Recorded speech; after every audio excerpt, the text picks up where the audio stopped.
आप देख रहे हैं होम्यो रीडर और मैं हूं डॉक्टर मिराज अंसारी। आज हम बात करने वाले हैं होम्योपैथी के कोर्सेस में शामिल हुआ जो मॉडर्न मेडिसिन है या मॉडर्न फार्मेकोलॉजी है उसके और योगा के बारे में कि क्या नई अपडेट है और क्या इसके बारे में क्या लोगों की राय है उसके बारे में भी आइए बात करते हैं। और क्या होम्योपैथी में मॉडर्न मेडिसिन की ज़रूरत है उसके बारे में भी आज हम बात करेंगे, क्योंकि जब से मॉडर्न मेडिसिन का होम्योपैथी में ऐड होने की बात आई है तब से बहुत से लोग जो है इसके खिलाफ भी हैं और उनका कहना है कि ये होम्योपैथी को ख़त्म कर देगा।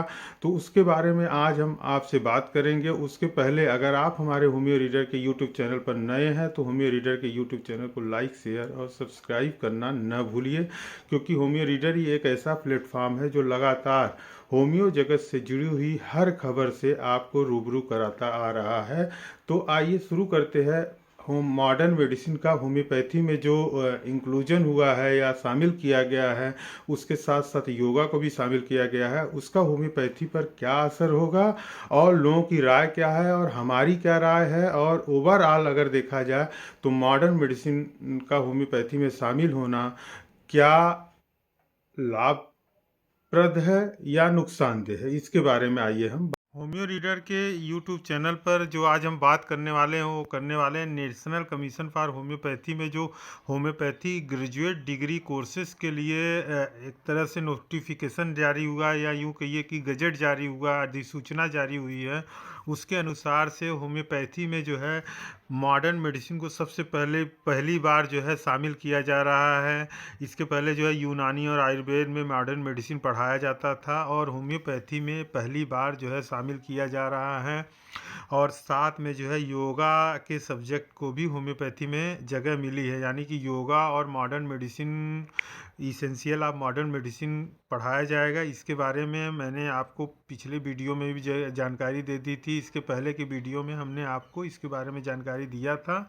आज हम बात करने वाले हैं कि क्या मॉडर्न मेडिसिन का होम्योपैथी में क्या लाभ होगा। तो सबसे पहले तो हम आपको बता दें कि आयुर्वेद और यूनानी में जब मॉडर्न मेडिसिन को शामिल किया गया था, काफ़ी समय पहले शामिल किया गया था, तब ये आवाज़ उठी थी कि इसकी वजह से आयुर्वेद और यूनानी जो है पैथी ख़त्म हो जाएगी, लेकिन ऐसा नहीं हुआ। अगर देखा जाए तो आज आयुर्वेद और यूनानी दोनों पद्धतियों को काफ़ी ज़्यादा शोहरत मिल रही है। जॉब में भी इन लोगों को अगर देखा जाए तो सबसे ज़्यादा जॉब जो है इस समय आयुर्वेद और यूनानी के क्षेत्र में आ रहे हैं, लेकिन होम्योपैथी में जॉब की संभावनाएं धीरे धीरे कम हो जा रही हैं। इसका रीज़न है कम्युनिटी हेल्थ ऑफिसर की जो पोस्ट है उसके अंदर जो है कि होम्योपैथी की जो वैकेंसी है वो नहीं आती है। इसलिए नहीं आती है क्योंकि मॉडर्न मेडिसिन का हमारे पास कोई भी विकल्प नहीं था। अब ये पहली बार ऐसा हो रहा है। अगर मॉडर्न मेडिसिन इसमें शामिल किया जा रहा है होम्योपैथी में, तो सबसे बड़ा जो लाभ होगा वो होगा जॉब के क्षेत्र में।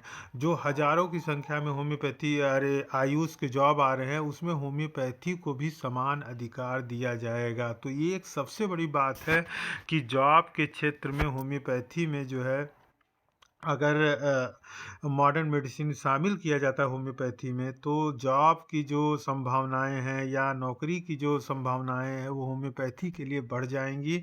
जैसा कि अभी तक आयुर्वेद और यूनानी को ही मौका मिल रहा है। जैसा कि आपको पता है कि सीएचओ की अब तक राज्यों में हजारों पोस्ट आई है, बहुत से राज्य में जारी हुआ। अगर हम अकेले उत्तर प्रदेश की बात करें तो 900 के प्लस यानी 1000 के करीब जो है सीएचओ के पोस्ट शामिल आए थे, लेकिन उसमें सिर्फ और सिर्फ आयुर्वेद को जगह मिली, यूनानी को जगह मिली, लेकिन होम्योपैथी को उसमें जगह नहीं दी गई थी। और हुआ भी ऐसा कि आयुर्वेद में के जो छात्र थे वो मात्र जो है 400 या 450 के करीब ही उसको क्वालिफाई कर पाए इंटरव्यू के लिए। अभी भी उसमें 400 से ज़्यादा सीटें बची हुई है। मैं दावे के साथ ये कह सकता हूँ कि अगर होम्योपैथी को सीएचओ में शामिल किया जाता तो अनुमानतः जो है सभी सीटें आराम से इंटरव्यू के लिए, एक भी सीट खाली नहीं रहती। सीटों की संख्या के अनुपात से कहीं ज़्यादा लोग पास होते हैं। ये हमारा पूरी तरह से पूर्णतः विश्वास था, लेकिन ऐसा इसलिए नहीं हो पाया क्योंकि हमारी होम्योपैथी में जो है एक तरह से एक लैक था वो मॉडर्न मेडिसिन का। अब इसमें ये आता है कि लोगों का कहना है कि भाई मॉडर्न मेडिसिन अगर शामिल होगा तो होम्योपैथी ख़त्म हो जाएगी। कुछ नहीं ख़त्म होगी। अगर आपको होम्योपैथी में प्रैक्टिस करना है बेशक आप करिए। मैं खुद भी होम्योपैथी का प्रैक्टिस करता हूँ। और अगर आप जो है कि स्विच करना चाहते हैं और मॉडर्न मेडिसिन को भी शामिल करना चाहते हैं तो करिए।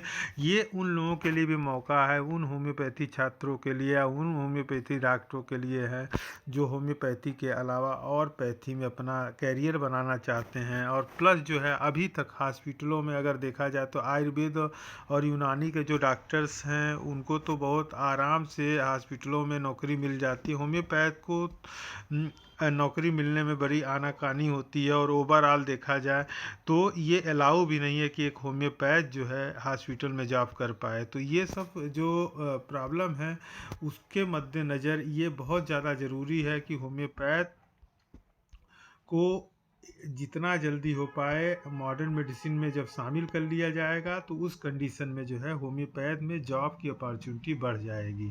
क्योंकि होम्योपैथी के छात्र जब मॉडर्न मेडिसिन की पढ़ाई करने लगेंगे तो उस कंडीशन में सीएचओ और उसके समानांतर बहुत से ढेर सारे जो जॉब के ऑप्शन हैं उन सब में होम्योपैथ को मौका मिलेगा। तो आइए एक शॉर्ट फॉर्म में हम आपको ये बता दें कि जो मॉडर्न मेडिसिन है उसको कहाँ-कहाँ और कब पढ़ाया जाएगा। तो पहला जो हमारे होम्योपैथी में 5 साल का पहला जो सत्र होता है 18 महीने का होता है। अगले 4 सत्र जो होते हैं वो आपके 12-12 महीने के होते हैं। तो होम्योपैथी में जो है मॉडर्न मेडिसिन को दूसरे से 5वें प्रोफेशनल वर्ष में पढ़ाया जाएगा। यानी मॉडर्न जो फार्माकोलॉजी है उसको दूसरे से 5वें जो प्रॉफ हैं या वर्ष हैं या ईयर्स हैं उनमें पढ़ाया जाएगा। कुछ लोग कुछ महानुभाव हैं, उनका नाम मैं नहीं लूँगा, वो सब इसके विरोध में भी उतर आए हैं कि नहीं ये बहुत ही गलत है। तो भाई महानुभाव हमारा आपसे यही अनुरोध है कि गलत सही जो भी चीज़ें हैं आप होम्योपैथी की प्रैक्टिस कर रहे हैं बहुत बेहतर है, आप करते रहिए, हम भी करते हैं। लेकिन जो लोग को एक ऑप्शन मिला है और एक बहुत ही बेहतरीन राष्ट्रीय होम्योपैथी आयोग ने फैसला लिया है, उस राष्ट्रीय होम्योपैथी आयोग के फैसले का होम्यो रीडर पूरी तरह से समर्थन करता है। और ये सबसे बड़ी जो बदलाव है इसके पीछे राष्ट्रीय होम्योपैथी आयोग का बहुत बड़ा हाथ है। क्योंकि राष्ट्रीय होम्योपैथी आयोग जब से होम्योपैथी में आया हुआ है तब से होम्योपैथी में नित नए बदलाव हो रहे हैं जो होम्योपैथी में जॉब की अपॉर्चुनिटी को कई गुना बढ़ा देंगे। तो ये सभी चीज़ें जो है होम्योपैथी में होना बहुत ज़रूरी था। नहीं तो पहले जब सेंट्रल काउंसिल ऑफ होम्योपैथी था तो होम्योपैथी जैसे बहुत चीज़ें जो है पुरानी सी पुरानी थी। तो राष्ट्रीय होम्योपैथी आयोग ने नित नए बदलाव होम्योपैथी के चिकित्सा शिक्षा के क्षेत्र में कर रही है जिससे होम्योपैथी का लेवल बहुत ही ऊंचे पर जा रहा है। तो हमें मिलकर साथ में मैं उन सभी छात्रों डॉक्टरों से निवेदन करता हूं कि ज़्यादा से ज़्यादा मात्रा में ईमेल आईडी पर जो राष्ट्रीय होम्योपैथी आयोग की ईमेल है कांटेक्ट नंबर है उस पर इनके इस फैसले की सराहना करिए। क्योंकि बहुत ज़्यादा ज़रूरी है, ये लाभप्रद है हमारे लिए कोर्स। क्योंकि बहुत लोग इसके पीछे भी लगे हैं कि नहीं इसको जारी नहीं होना है, लागू नहीं होना है। तो ऐसा न हो कि बहुत से लोग इसमें जीत जाएं। हमें आगे बढ़ना है और साथ में राष्ट्रीय होम्योपैथी आयोग के फैसले के साथ कदम से कदम मिलाकर चलना है। इसी के साथ मैं doctor Miraj Ansari homeo reader पर आपसे विदा लेता हूं और साथ ही इस वादे के साथ कि हम होम्योपैथी के साथ साथ अपने जो और भी होम्योपैथ डॉक्टर हैं उन सब का सहयोग और समर्थन करते रहेंगे। होम्यो रीडर देखने के लिए आप सभी लोगों का दिल से बहुत बहुत धन्यवाद।